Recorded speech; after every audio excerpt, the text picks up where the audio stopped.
I would like to ask you to use your imagination and think how it would feel if you needed a lung transplant and someone who smoked got the transplant instead. Recipients who do not smoke should be at the top of the organ transplant list. Throughout this speech, I plan to persuade you into agreeing by showing you the statistics and outcomes of smokers who receive a transplant and non-smokers who receive a transplant.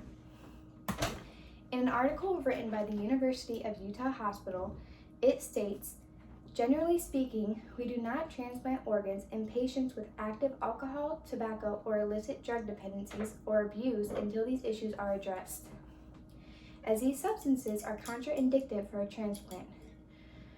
Recently, a teenager in Utah was denied a lung transplant after he tested positive for marijuana. Some hospitals will still allow you to get the transplant with a positive marijuana test, while others do not. The Utah patient was able to receive the transplant at another hospital. According to Catherine Doyle, who wrote an article on August 29th of 2016, more than 10% of recipients continued to smoke tobacco after the organ transplant. That means out of 100 recipients, 10 of them will damage the new organ. The 10% could not have been taken into consideration for a transplant and could have saved 10 other individuals who would have made healthier decisions. Smokers that need organ transplants are often older and have experienced their life and made choices to arrive at the conclusion they are at. There have even been cases of smokers who have said they quit smoking when they actually haven't.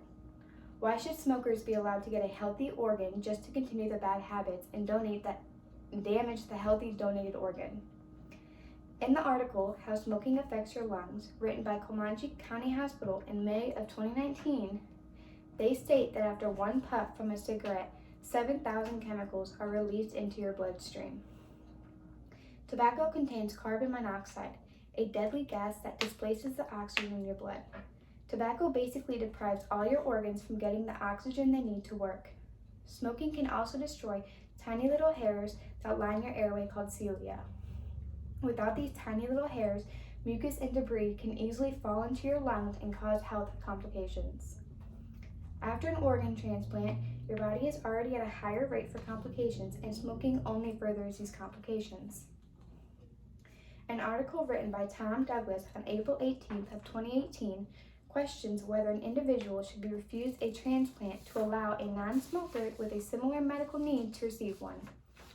Tom states in the article that an individual who smoked in the past is more likely to continue to smoke after an organ transplant. If an individual smoking caused the medical condition, then we can say that the individual is responsible for his illness, and this will weaken said individual's claim to a transplant. This topic is very controversial, but behavioral predictions can and should be a legitimate basis for choosing transplant recipients. For example, an individual who has had multiple transplants and each time was encouraged to quit smoking but continued to do so should not be allowed at the top of the transplant list. In the article, Effects of Smoking on Solid Organ Transplantation Outcomes, written by Kareem Anis in November of 2017, he states that smoking is the #1 leading preventable cause of death worldwide. If the recipient continues to smoke after a transplant, there is a higher chance of graft loss and mortality. Graft loss is a stem cell transplantation. If the cell transplantation fails, then the organ transplant fails. An article written by Pung Papong in the year 2017 states that patients with smoking history had a higher chance of having vascular complications. The smokers also had a higher incidence of decreased pulmonary function and chronic kidney disease, which is a common complication of lung transplantation. Pre-transplantation and post-transplantation smoking not only resulted in a poorer prognosis and a longer period of recovery, but also significantly raised overall mortality of patients. The overall system of selecting recipients is challenging. Organ transplant recipients should be selected based upon likelihood of rejection and sustainability. There is a higher chance of rejection with an organ transplant if the recipient is an active smoker. Why waste healthy organs if there is a high chance of the transplant failing? On every tobacco product, there are warnings of what said product can cause, and yet people still choose to use these products. Non-smokers should be at the top of the transplant list because they have a higher chance of survival, and they did not choose to destroy an organ in their body like smokers do.